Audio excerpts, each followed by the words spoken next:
game to lose. But SANDBOX have a lot of tools in the mid-game to really take control and to guarantee vision. We'll see whether they can do it here as we get into the Rift. What? Someone just broke their vocal cords or something. I'm not totally sure. Yeah. Well, KT fans are certainly excited, and sorry for distracting there. That was a very confusing yell. I think what happened is that they cheered for the wrong team initially.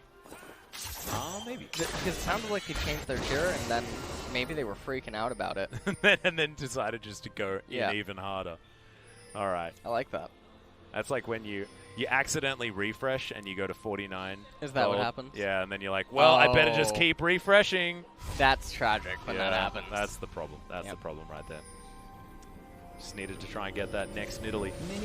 Okay, KT versus SANDBOX. You can see no early shenanigans to go on just yet. SnowFlower was joining B2D, and this is what we saw last time around. SnowFlower going towards the Ignite and the Exhaust in the Pike lane, just because you do want to have a little bit more of that kill pressure. And that's what this lane wants to do. It wants to kill people. Having a giggle. Having a look at the keystones. Anything interesting here? Looks like Smeb is going to be going down the AP route. No surprises there. He is Smeb. He team fights on Kennen. That's just how he does it. Otherwise, no surprises, really. Apart from maybe the Electrocute on the Azir, just for the extra lane presence here on B2D's side. He's going to be going for some Lane Kingdom type play, and I mean that's what they need to do because they have to get ahead. Mountain Drake, first one of the game. If KT can convert into that, does help. If they roll a second one magically, then suddenly two-man Baron play is super, super easy with Azir Olaf, or even Olaf Kennen, most likely at that point. Two-manning, it just becomes super, super possible. Well, as you can see, down towards the bottom side, level 1, pretty important level for the Lux. You need to get that one right, otherwise things can go very, very wrong. SnowFlower just hanging out in this brush, and as you can see, KT have taken control here of the level 1 lane positioning, and they will be able to get their level 2 very, very soon. No silly plays coming down from the SANDBOX bottom lane, just playing it very safe. They'll gain their own level 2 pretty comfortably. SnowFlower's popping in and out a lot. SnowFlower trying to do everything that he can. And here's OnFleek to try to create some pressure. Really surprised he didn't throw a Q at BDD there, just to apply a lot of pressure, especially because Dove's lane state was so good. I did like the fact that he got the Shifting Sands out and then identified the fact that no mana left for BDD, no teleport on the Azir either, so that lane presence, like you were talking about, that lane kingdom, is going to be in the hands of Dove, despite the fact that, yeah, you're right, no Q was actually attempted. Hasn't stopped BDD from shoving this one forward, though, and that is the way of the Azir. SnowFlower down towards the bottom side. Good bonus skewer there from he stopped the recall. That's a nightmare for Azir. Oh, dear. Azir was trying to go for a cheater recall because LeBlanc doesn't have enough ammo to shove the wave prior to him being able to come back. He'd come back into a good lane state and be able to basically circumvent not having that teleport, refreshing all of his corrupting pots. But now he's locked into the lane. He does have the biscuit and corrupting pots. You can see his mana is really far back up. Summit finds himself with about a 5 CS lead. Yeah, actually, yeah, exactly a 5 CS lead. We can count. Yeah, Smeb up towards the top side is going to get shoved in, though, by this Jace, and we'll see whether Smeb can turn this even laning phase into some good team fights on this Kennen. It's really cool seeing games like this where the win conditions for both teams are so drastically different. See who can get tempo and make the game about their win condition as opposed to their opponents. Of course, KT, they want to pile in, they want to team fight, they want to get the Slicing Maelstrom on multiple members and then death from below resets in order to get A, lots of kills, lots of map control, and a heck of a lot of money. Which is what that one does. So the interesting thing on this is that Smeb just CS2 of the minions, even though the wave would have been coming into him, which would have meant that Summit's overextended. So if Summit doesn't have a ward, the lane state would have been even more favorable for Score's gank. maybe Smeb is trying to eat it, thinking, well, if I eat the CS, then he won't anticipate that the gank is coming. They get his flash anyway. Yeah, got a stun down as well. Nice boot back. Score not level 6 just yet. They get a flash pretty comfortably and make sure Summit has to go home. Well, he ended up missing the first undertow. So that was really, really fortunate for Summit. Yeah. Barely manages to fade that gank there. Going to end up having to recall, but definitely not the kind of failed gank that you would want. Now take a look at this as OnFleek. He's going to solo the Mountain Dragon. And I remember there was an interview, I think that Ghosted with Ashley Kong, where he talked about how OnFleek just has something against these dragons. He just has something against, I think, a Shyvana. You know, maybe he lost to Aurelion Soul in Teamfight Tactics. Maybe a lot of people do. A lot of people do. Inside track here for B2D, though, is they're not going to let this one go without a fight. The smite advantage is certainly in favor of SANDBOX. They take away the dragon. Deepwater Dive is going to be in there. Prey is under this river right now. The exhaust already going down. Prey looking for it. Gets himself the stun. Onto Joker, the flash forward. The aftershock doing so much work for the Lux. And Ghost with the Blade Caller will make sure that KT have to leave. They barely managed to escape there without any casualties, but in the end, they end up getting that Mountain Dragon on themselves.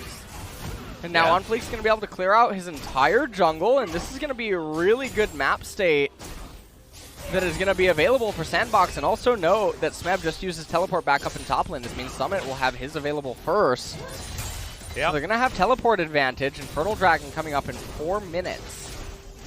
The crazy thing is there are so many flashes now on cooldown on KT's side. They all in for that fight and got nothing for it. As Smeb, he has the Slicing Maelstrom. He used his flash in order to get himself out of the way. Gets rid of a blast cone.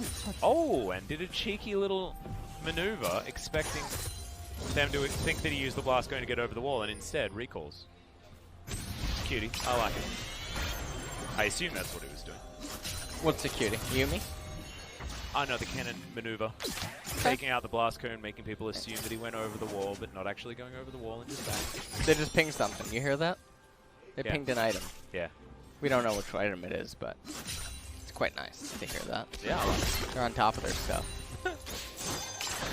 KT, still pretty comfortable down here on the bottom side. As you can see, the Pyke, even on CS against a ranged opponent, is not something that you'd normally say out of this, I guess, 2 supports in this lane.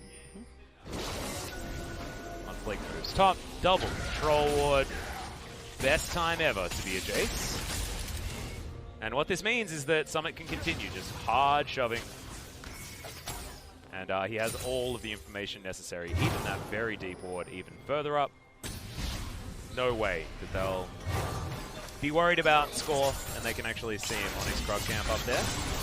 Bray's actually able to dodge away from a lot of these abilities on the bottom side, but Joker does hit a shield, and that means that there is no trade to be offered. Just the Singularity doesn't do too much, as the Prowling Projectile is merely prowling at this point. Blue buff now being handed off to Dove, as there's not a lot of action happening in the first 10 minutes, and if you're a KT fan, you can't feel too good about that, as the team composition definitely wanted kills to come in early, or something to be achieved inside of any of the lanes. I think around the 10-minute mark, we will see some action around Shelly. I think that Smeb wants to get that Slicing Maelstrom to be utilized in a positive manner instead of defensively up towards the top side, as we saw. As B2D also wants to get his Emperor's Divides on. You can see already grabs himself the blue buff and has slight advantage in this mid lane as far as the farm, and he's going to continue to be able to push out very effectively. Mercury Treads were the rush for B2D's Azir. Scuttlecraft being eaten by Lee Sin. 30 seconds until the Rift Herald is coming up. Mountain Drake is on the side of SANDBOX, so they definitely have to, or KT definitely has to be cognizant of that and be aware that they need to keep tabs on the Rift Herald like you were mentioning. But minute and 20 seconds into the Infernal Dragon, and this means that OnFleek can path Golem's Wraiths and then right side Centric, and Dove is going to be perfectly sustained inside of the middle lane. And depending on what the top lane state is, I can't see it right now, there's a chance that Jace can run down through River because they have absolute intel with the ward placement that they have. This can shove BDD back into his turret. Jace can proceed down into the river and actually conserve his teleport and then use the teleport at a later time. Frey does have his Tiamat though, so they have some shove potential. Ghost getting taken down quite low here as the chains do connect. BDD gonna get himself out. You can see OnFleek, he's made another entry. He can safeguard over to this ward as well as the... Oh no. Misses the Q. Safeguards a little bit early instead. Shows the confidence, which is great, but... Oh, Dove also missing a cannon creep. It's all over. That's not Sean Shen up. You ever watched his montage? No. Some Chinese Lee Sin play. Some good Lee Sin. It's the fastest Lee Sin I've ever seen. Wow. Ever. Quite impressive. There was a Reddit thread on him about a week ago. It had, I think, 1.3k upvotes. Oh, okay. You missed out on that. Missed. Yeah. I'll have to go back and check it out. But SnowFlower just hit. He did. Quite impressive. Which means that KT are winning. Okay. Things are hitting in the bottom lane. Things are missing in the mid lane. All right. And SANDBOX are looking to just get themselves control of this Infernal Drake. You can see Score is already in the area though. KT, I believe, he started it up. And this is the important thing about this lane and Frey getting towards his Tiamat. Ghost also very low. This should mean that Infernal Drake will be going over to KT. A Q also went through the dragon, so if I was OnFleek, I'd be tilted. Well, that's a very big victory for them in getting that Infernal Dragon. It's going to definitely ramp up all of their champions, actually, because Olaf went for the Warrior Enchant. We're not seeing any Cinderholt shenanigans out of him. Still very, very slow game as Ghost once again copping this poke. Frey will clear this lane out, as I think LS is going to have a bit of a nap. Not interesting enough for him at the moment.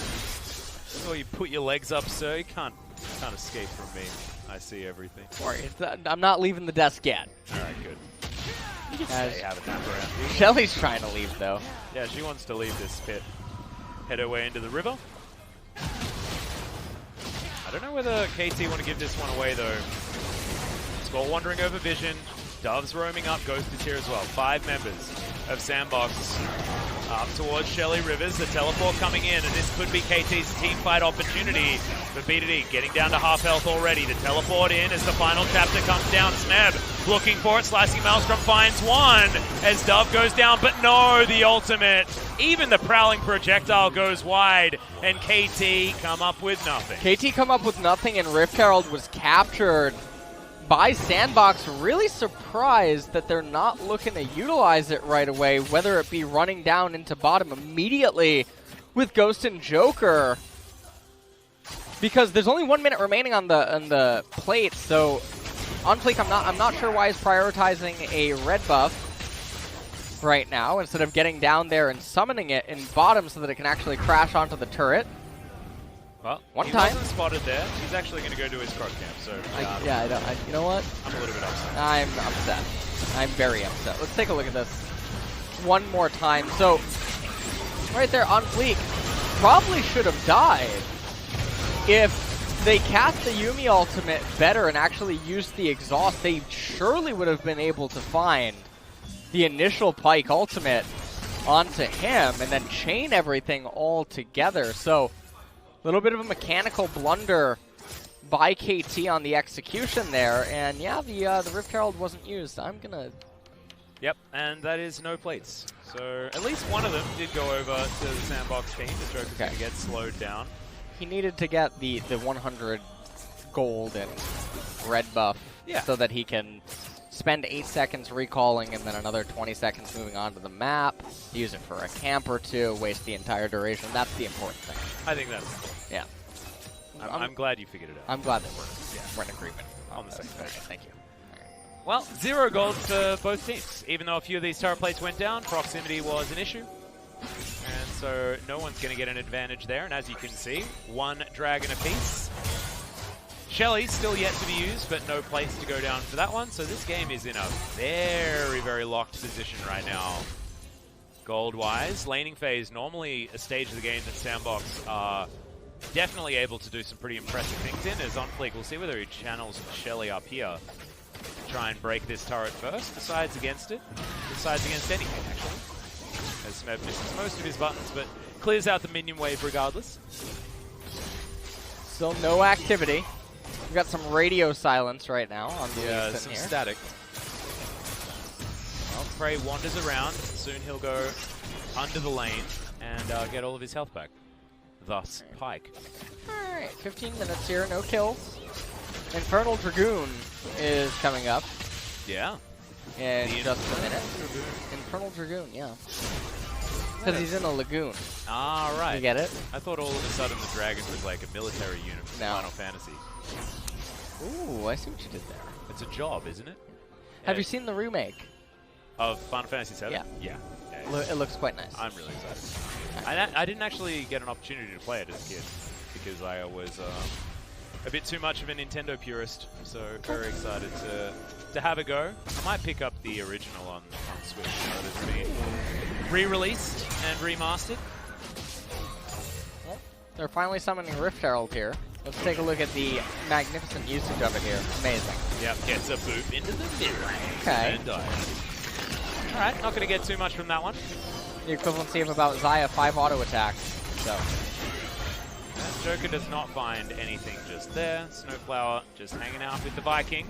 Infernal Dragon coming up, and you can see the location of the two top waves, which means that Summit could have ran to the dragon and then used his teleport back up in top lane after getting the dragon, but instead what he wants to do is he wants to run up to top lane so that he can teleport to the dragon and then recall and run back up to top. Aha! Yeah, that's wasting a lot of time. Can you just... Look, we might have total vision right now, but it's a little bit too 5-head. The thing I do like about this is that he will be able to probably take that turret, but this is going down very, very quickly, and he'll need to teleport now if he wants to get in here on time. Prey, gonna go under the river. Drake still not taken just yet. Final Spark comes in, but Score does lock down the Infernal. Double's coming in, and Smeb finds the flank. Featherstorm, Flash, Ghost is out of there, but Dove may not be as lucky. The final chapter does get the snare. See you later, Ghost. The first one to go down. It's not the deep water dive. Prey still holding onto that ult. And Summit just said, no, well, I'm not teleporting anymore. Not going to be a thing that he wants to do, and he wants to take down the top outer turret and get some pressure on the top inner turret as well. Goes. Sorry, Dove diving on in. Gonna find too much more as that's a good bone skewer onto OnFleek. He's ignited, he's dead. SnowFlower blocks down that kill now. Score looking for the backline, but does not find the undertow once again. Stopwatch used from BDD. Dove. Very aggressive positioning, but Prey does not find the bone skewer. Prowling projectile, slowing down the LeBlanc, dodging out of the way of a lot of these abilities. There's the deep water dive, but Joker is going to go golden and avoids that damage. Deep water dive, the interaction that is really, really good is the fact that it ignores shields. So, of course, the W from the Lux not as powerful. So, large reason why this Pyke's been picked is Smeb. Finds Summit, or has Summit found Smeb? Well, a bit of damage comes in there. The thing is that this double Infernal Dragon ramping as much damage as it is really, really problematic. SANDBOX cannot afford to let the next dragon go. Take a look at OnFleek's Q again. That's impressive. He's missed a lot of Qs. He's missed a lot of Qs this game, but not only that, it's just so perplexing, Summit's rotation. Because it didn't need to be this way. He could have been at the dragon. They could have realistically gone for poke or tried to actually steal it. He could have had the high ground, and then he could have teleported top, and as you were mentioning. You underestimate their power, my friend. Well, that's what it is. OnFleek there was trying to go for some sort of kick play, but just straight up didn't find it. I feel like this is a bit of a downgrade from the OnFleek that we've been used to seeing in past weeks. Made some uncharacteristic whoopsies on the Lee Sin. Almost Black Cleaver now complete for SANDBOX. They're not out of the game yet, but definitely KT is in the driver's seat right now. Yeah, I mean, it's only 700 gold to lead, right? It's just the two Infernal Drakes that we're looking at. Yeah, but imagine how much stat amplification that's doing. Yeah, for a team with 5 damage dealers, basically. It's probably more so around a 3.5, 4,000 gold lead. Yeah, I think so, based on raw statistics. Yeah. That's a good deep water dive, though. Oh, she's dead. Yeah, Bone Skewer is going to land. Why would you kill her, BDD? Well, he got the extra money for Pyke. No, he killed him. So Pyke Ultimate didn't. No, it didn't. Still got him, because if you killed him on the X, you still get it. Oh. Still get the reset, My caster, by the way. You can see that, I mean, it's still off cooldown. So. He hasn't used the reset there. Okay. Yeah. See, us play-by-plays sometimes know a thing. Okay. Sometimes know a thing. I'm very impressed right now. Thanks. I'm Thanks, Nick. so impressed. Thanks, Nick. This is the first time he's been impressed, and it was about me. I don't know what to do. I don't know what to do. I'm gonna get you flowers. Alright, OnFleek, looking for Smeb. He's just going to find a crowd camp. So nothing doing just there. Speaking of the Pyke, he does have that Dust Blade of Drakthar as BDD. Oh, that's some sneaky So dove action. It's 5 kills right now, technically, right? For KT? Pyke has 2? Inside of him? No. Because they didn't manage to lock down the other one on the deep water dive, I don't think. SnowFlower. Hello? Score and SnowFlower on different pages of the Choose Your Own Adventure book. Scores was the one that went into the cafe and like they sat down and had a drink, whereas SnowFlower went into like the room with all of the angry zombies and stuff like that. Just need to work out what the decisions going to be from now on. Final chapter not on a huge cooldown, so no worries just yet. Ghost hanging out in the mid lane, just trying to keep his turret alive. KT weren't so lucky. Entire outer ring is now done, and that's what's keeping SANDBOX in this game at the moment. You can see 0-3 is the kill score. They have been able to lock down a lot of these structures, which is what their composition can do, right? Yeah. They do have a lot of siege potential and a lot of poke and non-committal CC. This composition, if anyone is found out of position, this comp does really, really well, and SANDBOX have now gained themselves map control by taking down all of those turrets. Inner on the top side of the map also poised to be taken. 10 seconds now. Oh, Summit. Summit's going to face check. That undertow is going to land. The exhaust immediately comes in as BDD doesn't find the Conquering Sands. Oh, that was a deep water dive that went completely wide. Well, actually, just was a little bit too early. OnFleek going to go very low. SnowFlower locks down that kill. Joker not going to get hit by the undertow. Does have a decently large shield. But Prey with the Yuumi on top of him. Not going to be out of close distance. And KT just walk away with the 1 kill. And another Inferno. It's going to be a 3rd Infernal Dragon. I really hope that they highlight one of the Smeb KT still camps. has his ultimate. There is no way that they can contest. You saw our observers, they agreed. They put that Infernal Drake in the KT column very, very early. Ocean Dragon going to be coming up next. I mean, this is a dream scenario right now if you're Azir, AP Cannon, and Pyke. Yeah, and Yuumi. And Yuumi, yeah. I mean, the healing is just absolutely bonkers. I have absolutely no idea. And SnowFlower will also, you can see, building some extra AP, but that's 6 stacks on the Dark Seal. You best believe there's Magi on the way as Score gets the zoomies, but the flash in from Dove is going to be there. Final chapter. Onto Ghost gets the snare as the Bone Skewer is great. Prey looking for it, but not going to be able to get there. There's the you and me as OnFleek was looking for the kickback, but doesn't actually get it. The Pyke is going to be able to pick up that kill. I believe got the reset also. No, actually, not even using the ultimate just yet. KT pushed towards the outer turret. Well, KT are finally going to start getting... Oh, the slicing maelstrom, and there it is, finally! The resets come in. Summit, he'll be the next one. Does go golden. That's just going to buy some time. See you later, buddy. And KT moves straight to the Baron. That's going to be Baron. That's... I mean, everyone's dead, yeah. LS, so I don't think there's much of a chance of contesting this one. It's going to go down pretty damn fast as well, as Smeb's going to have to walk up and tank that. Score's going to be there for a 4th man as well as a smite. Prey's trying not to die. Come on, Zoomies. Come off cooldown. Come off cooldown. Yeah, there it is. There we go. Score locks it up. KT, is it time to believe, ladies and gentlemen? Is it time to believe in the story of... It's Prey Day, remember? It is Prey Day.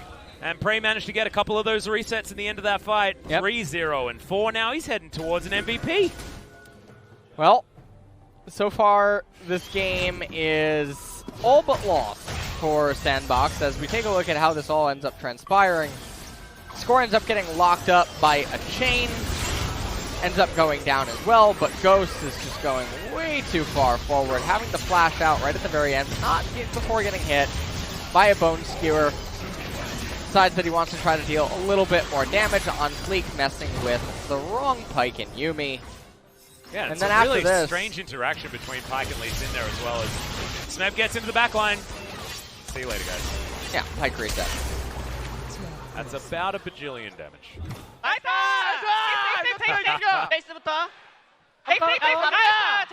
And you can see when Smeb gets cannon, win conditions certainly do arise for KT. He now has his Morellonomicon very close to his Zonya's Hourglass as well as the dash cannon that he picked up earlier.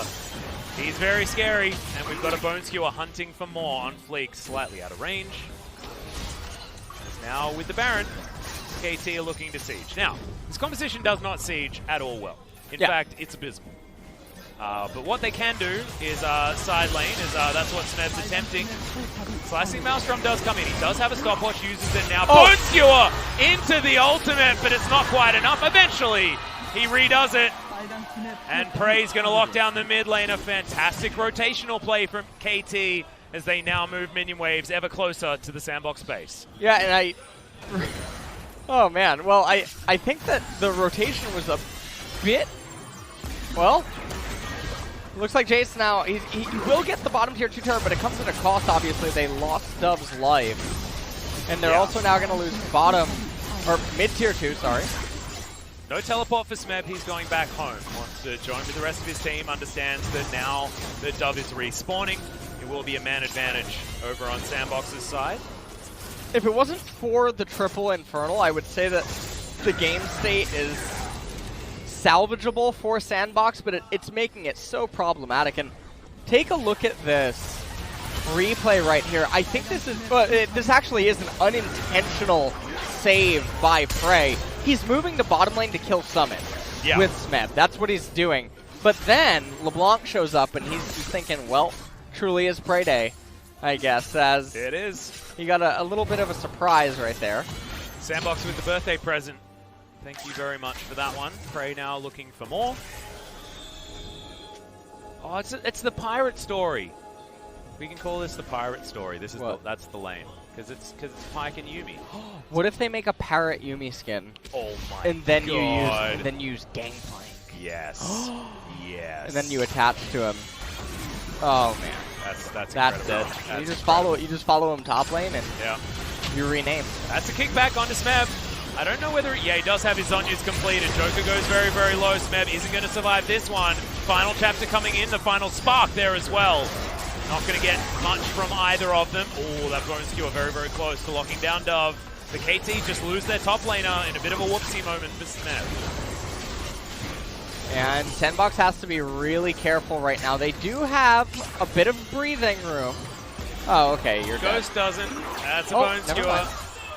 The Feather Storm is going to be enough to deny it. Chains do miss onto Prey.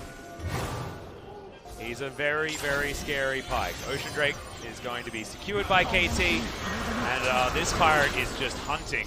Just straight up. This is on the Summit just there, though. Was expecting him to go the different direction. Great Prowling Projectile gets himself the passive out of Dove. As KT are in control, but they can't be just throwing their cannon away like that all that much more often. 5,000 gold lead is the current score. It is at 29 minutes, though. If Xayah LeBlanc can get to 3 items, then there does open up the possibility to get a snipe off or actually try to go toe-to-toe. But I can't keep reiterating how important those 3 Infernal Dragons are for KT and how much it really does skew the balance. Yeah, I think you're right. As well as now having an Ocean Drake, this KT roster needs to get Baron if they want to take turrets. Yeah. Seen already, it was too hard to siege an inner turret for this composition, and they're just so incredibly short range. Only really the Cannon and the Azir with any ability to hit a turret from range, and even then, their range is very high. So this Baron is going to be where KT are at. And thankfully for KT fans, they do have a lot of ability to control the area and start fights around it. If they want, Control Ward, we'll see whether it's going to be protected here by Prey. Bone Skewer goes wide, and in the meantime, top side of the map, you have a very, very dead Olaf. As Pyke is looking for more, but the final chapter does nothing. The Bone Skewer goes wide. KT are falling apart a little bit here at the 30-minute mark. Yeah, they're really failing to pull this together, and I think this is actually a testament to SANDBOX's strength. Remember, with all the kills and everything that was happening early on, SANDBOX was still ahead in gold. Yeah. At certain points, first dragon, second dragon, and whatnot, despite how poorly things were going for them. And so the fact that they're managing to claw this back ever so slowly is a true testament to their team playing ability. Summon as well, he's got a GA. Yeah. On his, he's on 3 items. Jace, he's a very big boy. Xayah, third item now completed. LeBlanc probably very close. Yep. To the Zanya's hour. Or never mind, looks like she wants to go Banshees. I can understand that, wanting to get yourself out of Bone Skewer danger. It just feels like it can be popped so easily by so many abilities. Well, Prowling Projectile not going to get anything. Bone Skewer also not finding much joy. KT with Baron available, want to set up vision around the area. Oh, okay. Prowling Projectile doesn't land onto Dove. Bone Skewer also going wide. Summon in the mid lane might be the next option. KT are just desperately trying to find someone to kill. Life Binding's fantastic. Onto Smeb, unfortunately, no follow-up available. Prey dashing over and you can see KT looking for a reset now. Teleport available for Prey. Him and SnowFlower will be able to make it back. Although, it's BDD, so nope. Yumi going to join him. At this point in the game, the bottom lane state is pretty good for SANDBOX, and also even more breathing time is available to them to keep scaling up as another open dragon is spawning in a minute and a half. That's going to waste time and delay KT being able to get to the Elder. Wow. Wow, yeah. I don't know how they interrupted that as Joker. That is stones of steel right there. Yeah, I mean, I guess he just accepted his fate right there. Yeah. Or he was in the shop and didn't even notice. Who knows? Imagine. See, that's what we need a pro view for here. Yeah. Although we'd never really be able to utilize it. Unless we can switch to it, like we got a random like pro view one screen. of our 3 monitors was Yeah, and we can switch through touch different screen? players. Ooh, Yeah. I like how you think. Yeah, make it happen, guys. Okay. Make it happen, right. Okay, Smeb gonna get tagged, but KT are sitting there with a lot of different buttons that they can press. I believe Edge of Night is now completed for Prey, but he's still gonna get hit by that light binding. Couple of buttons. So now being utilized. Smeb has teleport available, and KT has this thing called a pseudo-invisible champion in the form of Pike. So it's really interesting to see that they're not trying to utilize any of the side waves, and instead we're devolving here to the Nayram. Yeah. This is an No, this is an LCK ram, dude. This is an LCK ram. No. Okay, that is opening with the ultimate. Gonna be traded there as Prey goes down very low. Immediately gets into it, but the final spark is going to be great. The Pike already dead. Emperor's Divide is huge, though, as Smeb finally uses the ultimate. He is trying to run away, though. Dove gets himself over to the side. Great mind games. Summit being played by the live. LeBlanc. Yeah, and Summit is going to be alive. And he has TP. Yep, the Spooky Ghost will find him, and that confirms that there is a Jace, and he is alive on this map. Score has a Yumi, He's gonna but no TP. other friends. And they should be the ones to get They should be the one to get Baron. Olaf is... But BDD is going to find Joker. That might be enough. That's a lot of their sustain, but BDD is going to go down. It's Dove that grabs that kill, and he's now looking for more. If they get score here, SnowFlower is a free kill, and there he is. Double kill going over to Ghost. And this game has turned all the way around. 2,000 gold. Who cares about Infernal Drakes? We got a Baron on the side of SANDBOX. Is really, really low right now, though. Pike. Oh, can he get some resets? Is this... My God. What they did is it for. This the Grand Troll? This is the answer is no. He's not even going for it. What? Look at it. There's a birthday party for him and his ultimate, and he's not even invited. And it's his birthday. Let's have a look at it again, guys. Yeah, how about we don't? All right, all right, so this starts off with the Pike ultimate, narrowly avoided by Dove there, and then Prey gets locked up entirely. Smeb waiting until next year, I guess, in order to get into the fight. So he eventually does so, and he's able to bring down OnFleek and put him into the death realm for the time being. Summit narrowly escapes away from everything. BDD elects not to recall, comes back in, manages to get the kill onto Joker, but in doing so, sacrifices his life. Score and SnowFlower trying to run for their life, and this cat was not having a good day. No.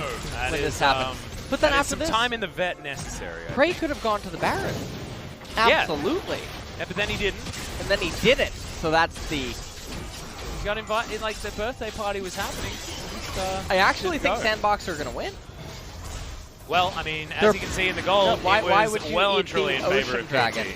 Why allow the Elder to spawn? Look, I'm going to need you to take over right now. I just don't have many answers for you. Come on, I need some... Oh, James Bond is back. All right, where is See he? it? Where is The he? laser on LeBlanc. All right, James Bond. Yeah, okay. I thought I was looking for 007s in the scorelines. Oh, okay. Not seeing so many of those. In fact, everyone's died at least once this game. That's not happening. It's just not a day for the junglers, though, LS. We've got a 0-4-2 Lee Sin and a 0-3-4 Ola. I just thought about it. What if Airy is Yumi's offspring? Ooh, that's You ever think about that? No. So when Yumi has Airy, it's actually She throws out her kid? daughter and kid, yeah. Yeah, okay. Okay, see where your head's at. We got teleport opportunities here for Smeb. See how observers were focusing on that one. Sun Turret's going to go down, B2D gets chunked. This is what this SANDBOX comp is really, really good at, especially now that they have Baron. Their siege is real strong. Joker! As Joker, yep, that's deep water dive. That's all too easy. The first reset comes in, and now SANDBOX have to get the hell out of there, but Smeb has other ideas. Dove gets over the wall, though, and the kickback is going to disengage beautifully. KT can't find too much more. They got that first kill, but now Dove trying to dive in there, looking for Score. He's ignited. Summit. He's going down low. Summit wants to land this one. Score, nowhere to go. And he's completed. The kill comes in with the empowered Shock Blast. And now SANDBOX, after losing their Lux, are still pushing forward. Yeah, they're going to manage to actually even push on. And despite how strong Azir is, you can just see they're having a lot of difficulty resisting this now. Prey trying to do his best to threaten stuff, but BD getting that chunked. Yeah, the You and Me has to be used. That means that Prey doesn't have the Prowling Projectile that's invisible for that moment. And the inhibitor is taken. SANDBOX have somehow turned this game around. And for the first time in what feels like 20 minutes, they have a gold advantage, and that is starting to balloon. Yeah, and SANDBOX, they may be down 3 Infernal Dragons. They are outplaying KT in almost every facet of the game, except for the ability to roll 3 Infernal Dragons and take them. So, here inside of this, someone better call PETA, as that rodent was just kicked by a blind monk. Yeah. And then, I don't know what Score was doing. His teammates were 1,000 range behind him, and he ran that far forward. And then at this point, he's not even trying to wiggle. No one even seemed intent on trying to block for the Jace, but they couldn't at that point. Yep, that is just another death. 2 minutes now Score to the Elder. And this is the scary thing about the Elder Dragon, is you can see that SANDBOX didn't need it to get to this point of the game. They didn't need it to bring the game into a winning position. But now, the way that the timers work on Baron and Elder, they're both going to be up at the same time. Which one is SANDBOX going to go for? Well, the obvious answer is that they should want Elder over Baron. Because as long as they have the Elder Dragon, they can simply kill KT, and the Baron buff doesn't actually matter. But if KT gets Elder Dragon, there's no way for SANDBOX to win a team fight. It's actually just going to be an A move. Well, hopefully, because KT have been messing up a lot of these team fights in the more recent attempts. Prey doing some scouting here. We'll find OnFleek, as the kickback does land, and he just gets obliterated. Maybe a little bit too excited. You and Me is going to at least keep SnowFlower safe, but without their Pyke now, still 1 minute, and a teleport is available for the Pyke, so no worries when it comes to the Elder or the Baron. But there are super creeps still pushing in, and SANDBOX, so much range, so much poke, will be able to take more structures in a turret. The first one to fall after the death of the AD carry for KT. Now that defense happens one more time. Shifting Sands gets BDD out, but he has to spend some time on the fountain, and that is going to mean that this inhibitor turret will fall, and the inhibitor is going to follow, making it even more difficult for KT to try and contest any of these major objectives. Now SANDBOX should be able to reset, run back to Elder, run back to Baron, get all the big buffs, and win the game. And yeah, I mean, they have level advantages at this point, and so with that, I mean, they're going to be able... Well, actually, BDD did just level up to 18. Yeah, Ghost is also a level ahead of his mid laner. Yeah, but... he's huge. Ghost is massive. He's 2 levels ahead of Prey. SnowFlower is a level ahead of Joker, but Joker's about to level up. Interestingly enough, they're electing for Baron. And this means if KT reads this correctly, you beeline to the Infernal right now. You capture the Infernal. Now, SANDBOX, they're going to try to run to the Infernal. Yeah. But you try to just shove this. Even if you lose 1 member, the amplification from 4 Elemental Dragons. Use the Emperor's Divide. Keep SANDBOX at bay. Azir just go. Smeb is lying in wait. Smeb is lying in wait. They're looking for it. They want to get these Sand Soldiers in amongst this fight too. There it is. The Slicing Maelstrom gets out another kick as the Lux is going to go down. It should be a 50-50. Emperor's Divide is fantastic as there's the death from below, but no resets to come in and the Pike is going to die. That's the steal on the Elder Drake as SANDBOX have done it. The team fight will be theirs as well as Smeb is going to go down. That's the ace, and that's going to be the game for SANDBOX. I'm so perplexed right now. You can't make this up, Atlas. SANDBOX completely dismantled KT in every step of the game from mid-game forward. Out-muscling them, out-team fighting them, out-coordinating